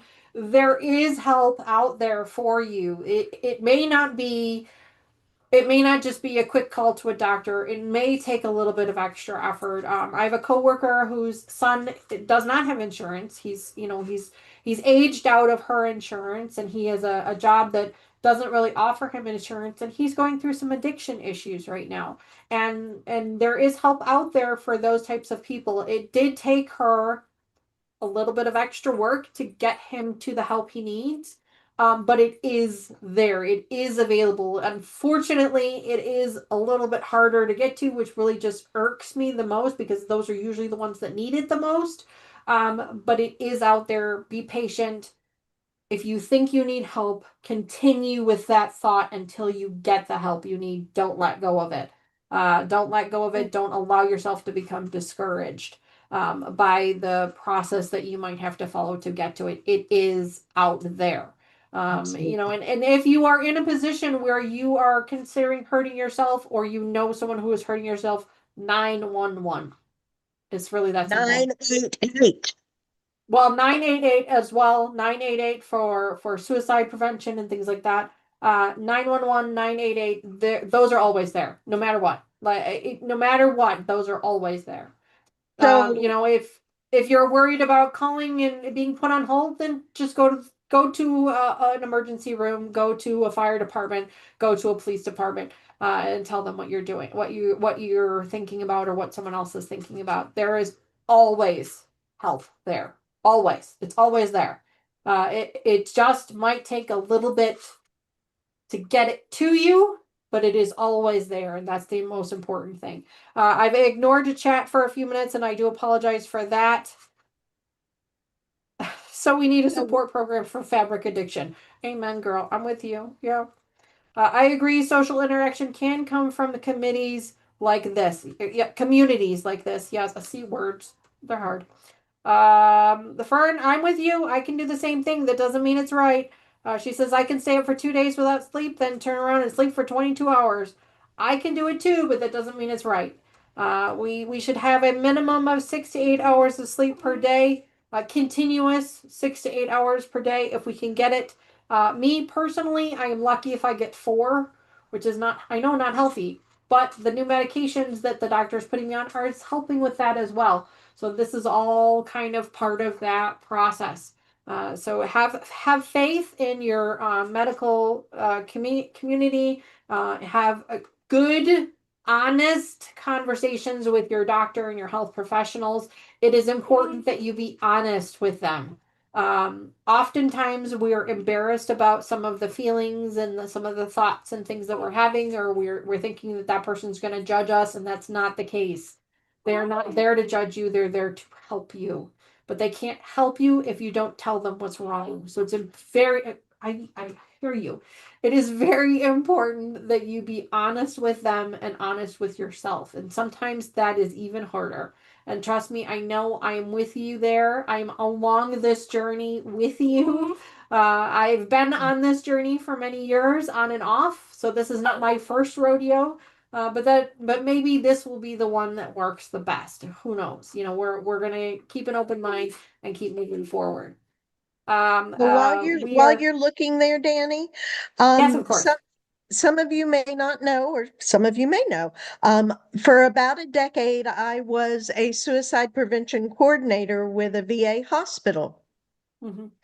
And it was a big privilege. It was a huge privilege. But one of my most favorite, um, what are those things on the side of the road? Billboards, words. One of my favorite billboards was of the silhouette of a soldier carrying another soldier, and it said, the wording was, takes the strength and courage of a warrior to ask for help. Mm, 1-800 two wow. seven three 8255. Press 1 if you're calling about a veteran, or 988. Press 1 if you're calling about a veteran or you are a Yeah, yeah, veteran. yeah. Laura says, Danny, sometimes honesty with your doctor is the hardest part for some. Laura, I 100% agree with you. And honey, I was on that road as well. Uh, my recommendation to that person, if you're struggling with being honest with your doctor, maybe because of verbalizing whatever the problems are, is it's causing you fear, try writing it down instead. Try recording, playing a recording of it. Maybe send your doctor a message before your visit. Things like that. But the important part is make sure that your doctor knows, because again, they can't help you to their fullest extent if you're not honest with them. She's being incestuous. You're making me crazy. It's okay. I don't know if you guys can hear the dog. She's making me insane. My daughter just came and got her. But it's important to be honest, not only with your doctor, but also with yourself. And I know how hard that is. Trust me, I am on that road with you right now. And it is a humbling experience. It is an embarrassing experience sometimes. It the person that is in that room with you is not judging you, and that is the most important thing to remember, is that person in that medical uniform is not there to judge you. They are there to help you. The only person that is judging you in that room is the one looking in the mirror. And that is sometimes the hardest hurdle to overcome. But if you want help, if you know you need the help and you want it, you have to go for it. You have to get it. You have to give it to yourself. You have to give yourself that grace to get the help you need. But the only way to get the help is to be honest, not only with the medical professionals, but with yourself as well. And like Myra said, very very early on in this, the one of the first things is awareness, being aware of that there is a problem, being aware of it, and seeing that there is a problem, and allowing yourself to get the help that you need. Those are the two most important things. I have conversations with my doctor, especially earlier on. Now I am being much more honest with her this go round than I was even previously. And I even told her that. I said, I'm at a point where the things we were doing before weren't working, and I kept giving up on them, and part of it was because I wasn't being honest with you, because I wasn't being honest with myself. I said, and I need to do better at that, because you can't help me if I can't tell you what's wrong. It's just like, when our kids are sick, we can't help them unless we can figure out what's wrong. We need to figure out what those symptoms are. With our pets, same thing. We can't help them until we can figure out what those symptoms are. And it's the same thing. Now, luckily, we have the ability to communicate those things to our doctors, where our pets and maybe our younger children don't have that ability just yet.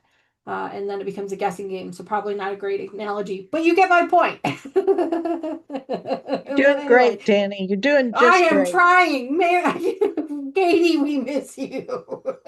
You are doing awesome. Well, I appreciate that. I surely do.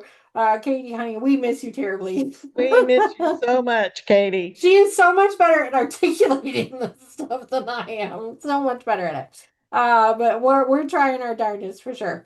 Laura says, I've always been honest with my doctor, but we have a 26-year relationship, which is extremely unusual in these days and times. Laura, you are 100%. It truly is. It Whoa. really is. Laura wants to know, Myra, do you have a channel? No, she does not have a channel. Oh, She does not, but she is seen on Katie's channel quite often. I do have a channel as well, and if there is something, I mean, Myra is not your therapist. She has said that before. She's no longer a practicing therapist, but she is a friend, and as a friend, she can give you guidance. She can't give you a diagnosis. She can't give you any, professional she opinions, but as can, a but she friend, won't. She right. can, Uh, but she won't. right. But if you do have a specific question, you can reach her through Facebook or through Katie or things like that. So, Katie says, Danny, you and Myra are doing great. Thank you. We're trying, honey. We're really trying. Pam says, yes, if the doctor isn't listening, don't waste your time. 100%. Yeah. Oh, 100%. Yeah. She says, I actually had to send one doctor the Hippocratic Oath. He was bad. Ooh, yikes. I'm sorry to hear that. That's terrible. Laura says, I've had to report more than one doctor. I'm really sorry to hear that. I am lucky in that the doctor that I've worked with, I've worked with her since the girls were born. So I've 3 years. So her and I have a really great relationship. We have been on this road of depression and anxiety before. I've suffered with depression since I was a teenager. And so we've been on this road. Mine is more of a hormone thing than a trauma based or situational based, although situations can trigger it. But mine is more hormonal. So mine is more a medication. Sometimes it can be therapy. Because even with hormones, the hormones are still causing these weird thoughts in your brain, and so therapy can still help with that. But usually it's a hormone thing in my case, and so just having that weird hormone balance. But again, just because it's a hormone thing doesn't mean I don't still have all of these really weird thoughts that we need to work through. So, having gone through the therapy aspect of my journey has allowed me to be able to identify when I'm having these hormone weird things, because sometimes hormones, they're a fickle thing, aren't they? Because hormones, you don't even necessarily always realize what's happening. Hot Right. flashes, things like that. Yeah, you get those. You can see those. They're pretty obvious. When you just start sweating bullets in the middle of winter, that's pretty obvious. But things like weird thoughts or you know not having the energy to shower or not really wanting to go in your sewing room and doing things, you can make excuses for those things. At least for a little while, you can make excuses for those things. So the therapy helps you to, or at least for me, the therapy helped me identify that those things were not healthy. Those were not things that I should be making excuses for. I shouldn't have to make excuses for those things.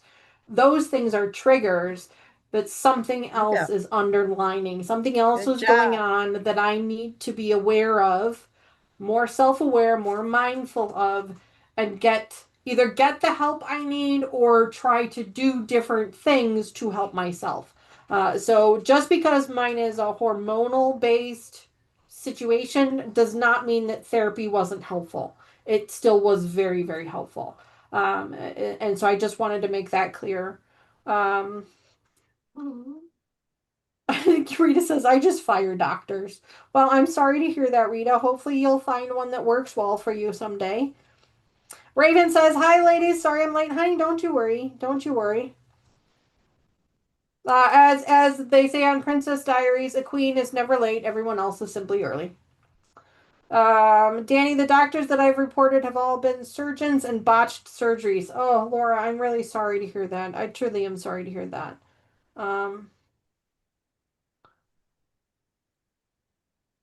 Pam says the two doctors dismissed her depression, so she didn't get help as early as she'd asked for it. Oh, Pam, that breaks Excellent. my heart, honey. I'm really sorry to hear that. But I am glad that you stuck to your guns and realized that there was a problem and moved forward from those doctors and on to a different one. And that shows courage, that shows strength. That means that you were in the right place. You were in the right headspace, in the right place to get the help that you needed. But I am sorry that you had to go through that journey. I think we all have different journeys that we go through for different things. I mean, if we didn't, we wouldn't be human, right? But it's like I said before, it's important that if you are identifying a problem, that you stick to your guns and you stick to your plan and you get the help you need because that's important, I think. We're at about 7:40. I do have a hard stop at 7:40 Central. Sorry.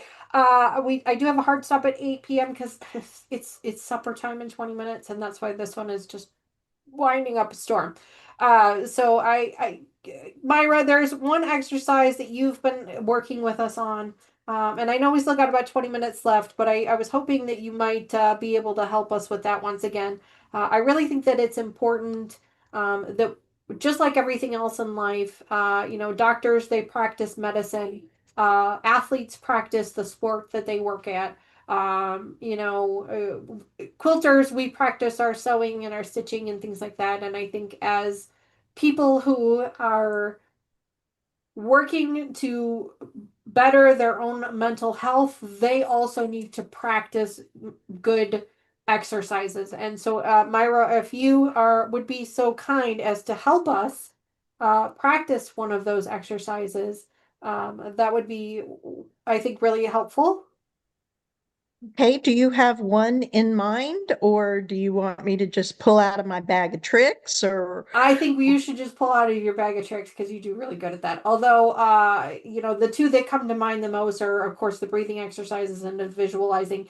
I'm not sure necessarily which one of those is the best for the subjects that we were talking about today.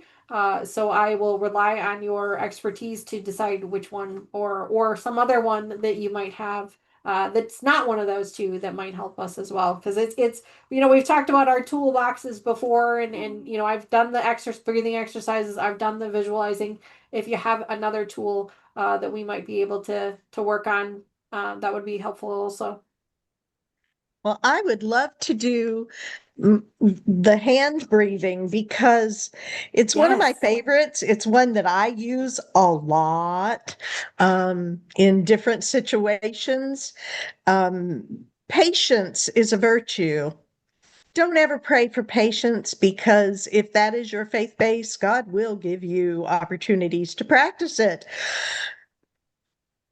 So, there is a breathing exercise that I've taught to children, I've taught to adults, I've taught people that have differing abilities.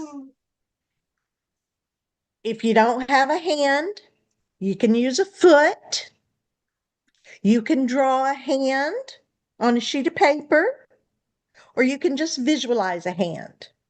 Because when I'm in a crowded room, I don't use my hand because it would look silly. And, I try not to look silly at this age as much as I can avoid it. But so we're going to take our hand and we're going to put our finger down here at our wrist. And this is simply breathing, simply, but not.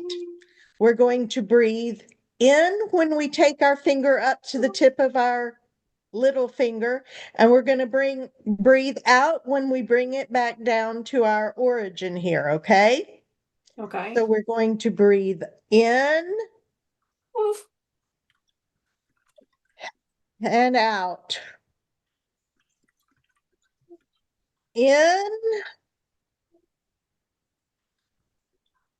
and out,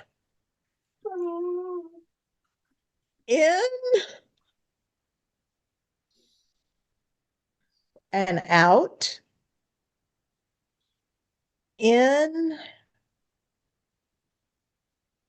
and out, and in and out. Now let's do it without touching our hand. Let's mentally do it. Okay, my finger is at my point of origin. I'm going up to the tip of my pinky. In and out. In and out. Into tall man and out. Let's go up to pointer and out to origin. Let's go up to thumb and out. And I should have started it all with how we're going to end it. We're going to just breathe in as deep as we can and hold it for 5.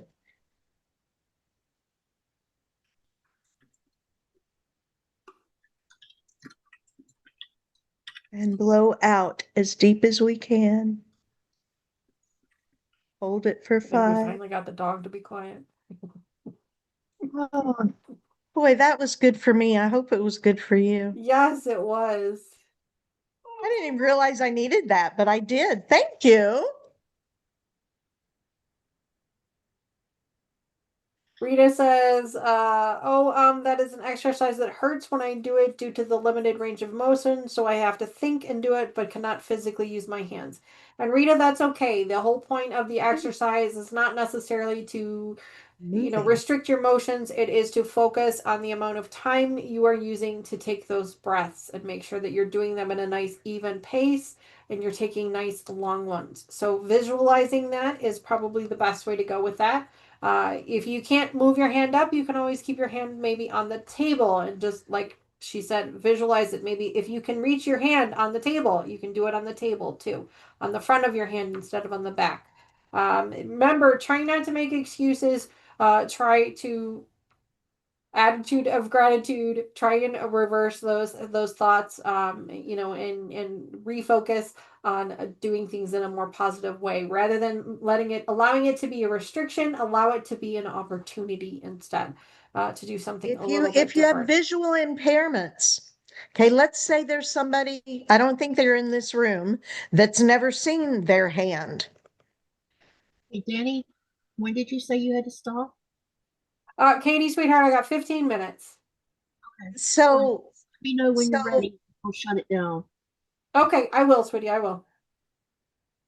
so, whatever you're able to visualize, it doesn't have to be a hand. It's, as Danny really, really put it very well, it's the moderation of in and out in a rhythmic pattern. So you don't hyperventilate like I used to do when I first started teaching this stuff, because I'd try to do it and talk and it just didn't work well. But anyway, it's just the rhythmic slow breathing in deeply and out deeply. And if you have COPD, that's going to be hard because you'll probably cough. Mm-hmm.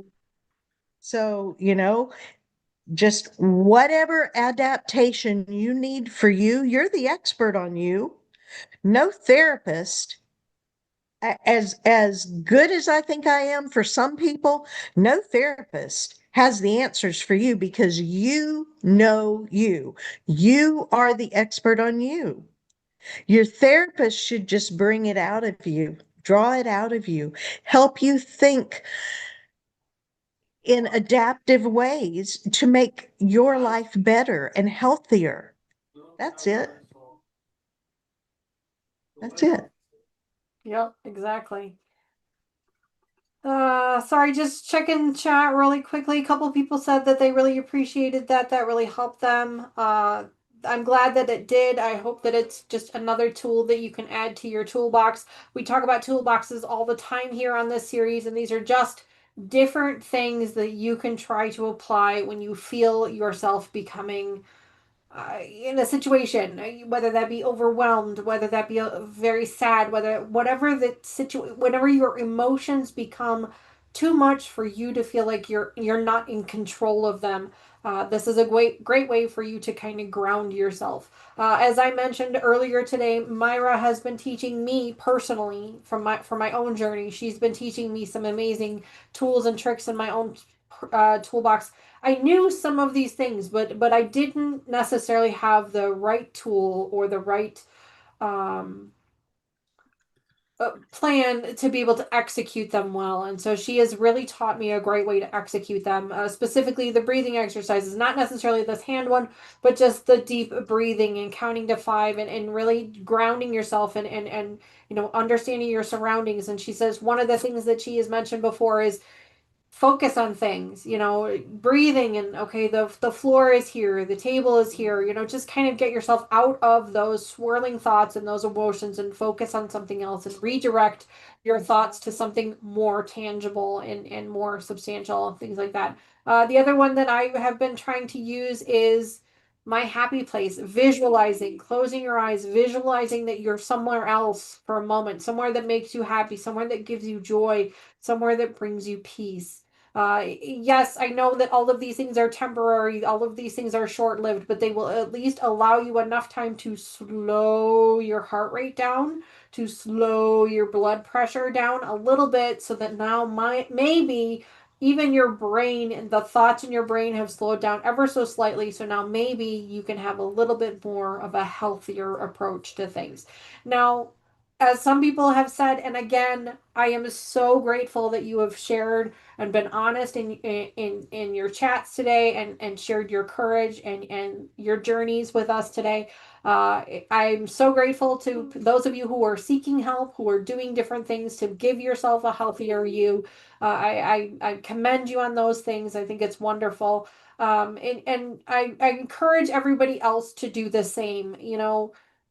If these breathing exercises work for you temporarily, but they're not giving you enough that you need, if these visualizations are not giving you enough, if these social interactions that we're having here are not giving you enough, I encourage you to get more help, to admit, to not to admit, but to allow yourself to get more help. Or as Myra said it earlier, allow other people the joy of helping you.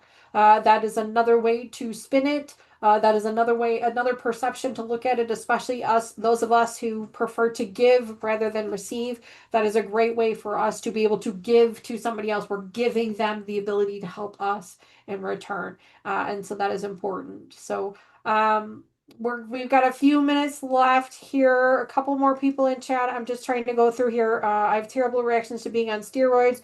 I swell up like a tick. Laura, I do as well. The only time I ever take steroids is when I'm having breathing issues.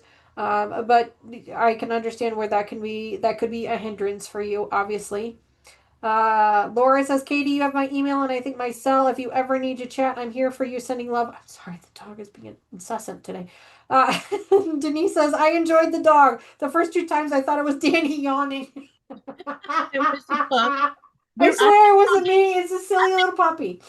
the She's pup. being very incessant. Raven says, even the dog enjoyed the breathing exercises. Yes, she did for a minute. she's Um, she's I being want to before you cut out. I wanted to mention. Do you know that we have done this for a year?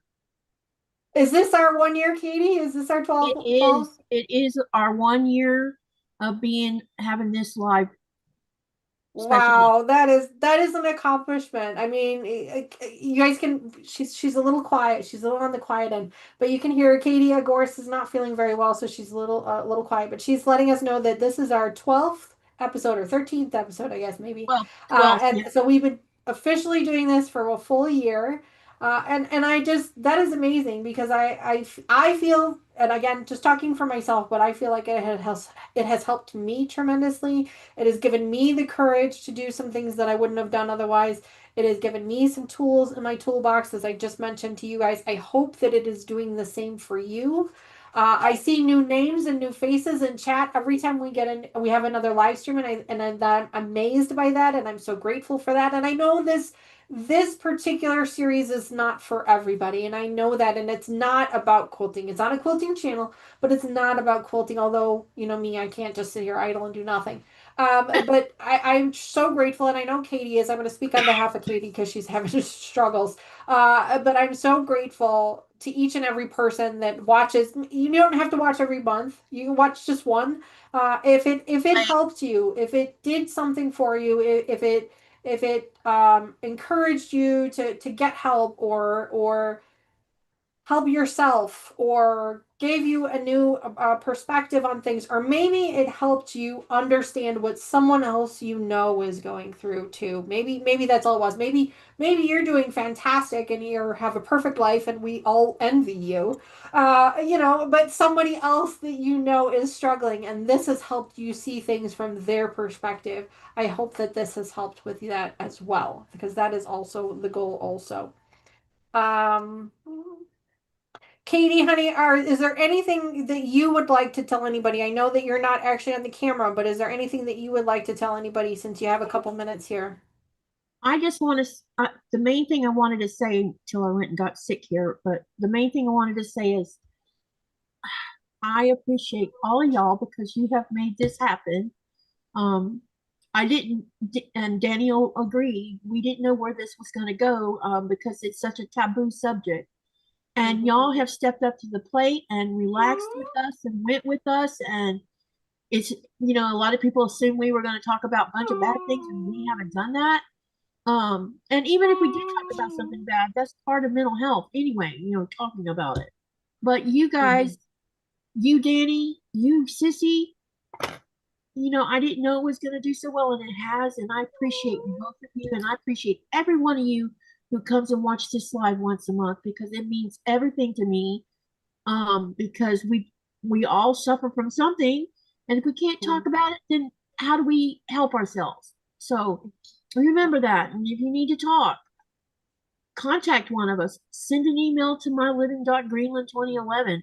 And if I can't answer a question, I can send it to Myra or to Danny, or we can have we can discuss it in the next live. So just remember that, okay? And thank you for helping this go for a whole year. Thank you. Yes, yes, thank you. Yeah, everybody's talking about the puppy. Yeah, it's dinner And your time. puppy's I'm doing really fine. sorry. Don't apologize because sometimes Myra not Myra, sorry. I'm sick, so just ignore that. Sometimes Nora gets in the middle of everything. Yeah, yeah. But anyway, really quick shameless plug. If you guys are interested in talking more to me, I do live streams on Sunday mornings at 10:30 a.m. Central Time over on my channel. I also do at least one live stream in during the week on a weekday evening, but it's a different day every week. It's not the same day. This week I will be live on Thursday evening, where I actually have a camera set up so you can see my puppies, not just hear them. Especially this one because she likes to be loud and obnoxious. But if that's something that's of interest to you guys, come on over, hang out with me. Again, my channel is also a safe space, just like Katie's is.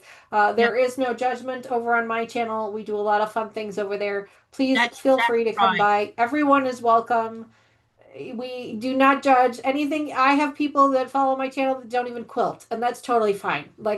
We encourage anyone and everyone to come on over and spend some time with us. Now, of course, I do try to limit the conversation over on my channel during my normal live streams. I don't spend my entire stream talking about mental health because it does make a lot of people uncomfortable. So that's why we try to limit that conversation to this series. But if you are struggling and you do need help, please let me know in chat, and we will Please do say everything we can something. to try and help you with that. I'm not Right. discouraging you from discussing it. It's just not the topic of conversation during those live streams, is all I'm saying. But if you need to mention it, you need help, you want some extra love, come on over. We have plenty to give. That's So fine. I know Katie has thrown links in the chat for my channel, so please feel free. If you are watching this after the live stream, leave a comment down below. Guys, don't forget to hit that like button for Katie. Don't forget to subscribe to her channel as well if you're catching this and it's not on the live stream. And thank you, Katie, for allowing us to have this platform here on your channel. She had the courage to put it on her channel. I did not. I will fully admit to it. She had the courage, and I think it's been absolutely amazing. And I'm truly grateful and honored that she allowed me to be a part of it. And Myra, it's always a pleasure to talk to you. Thank you so much for everything that you bring to this. I actually have had quite a few people on my channel this morning that said, "Oh, yay! You mean it's time for Myra again?" And I said, "Yeah, thanks for that." Well, So I, you're just as famous over on my channel. So if that makes Hey, you feel Laura, any better. bi-monthly. She wants to do it every 2 weeks. Oh my goodness. Oh well, yeah, no, that might be a bit much.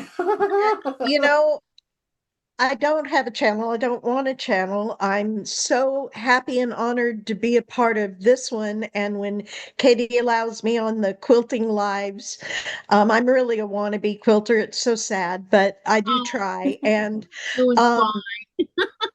but a year and a half ago, I retired to help my sister care for my mom. And I loved what I was doing. And so it's been very hard to not be an active social worker, and this is an outlet for me to give Yes. back. And, I can't imagine a day when I'm not going to be doing something social worky, because I've done it since I was a child. It's just who and what I am. But I really appreciate this platform, and I hope that it is a blessing to someone. And while I don't have a channel, I am on Facebook. I do not have, what are those other things you have? Instagram, and I don't have any of those things, but I am on You're Facebook, like me. and You're not a social media, whatever they call people.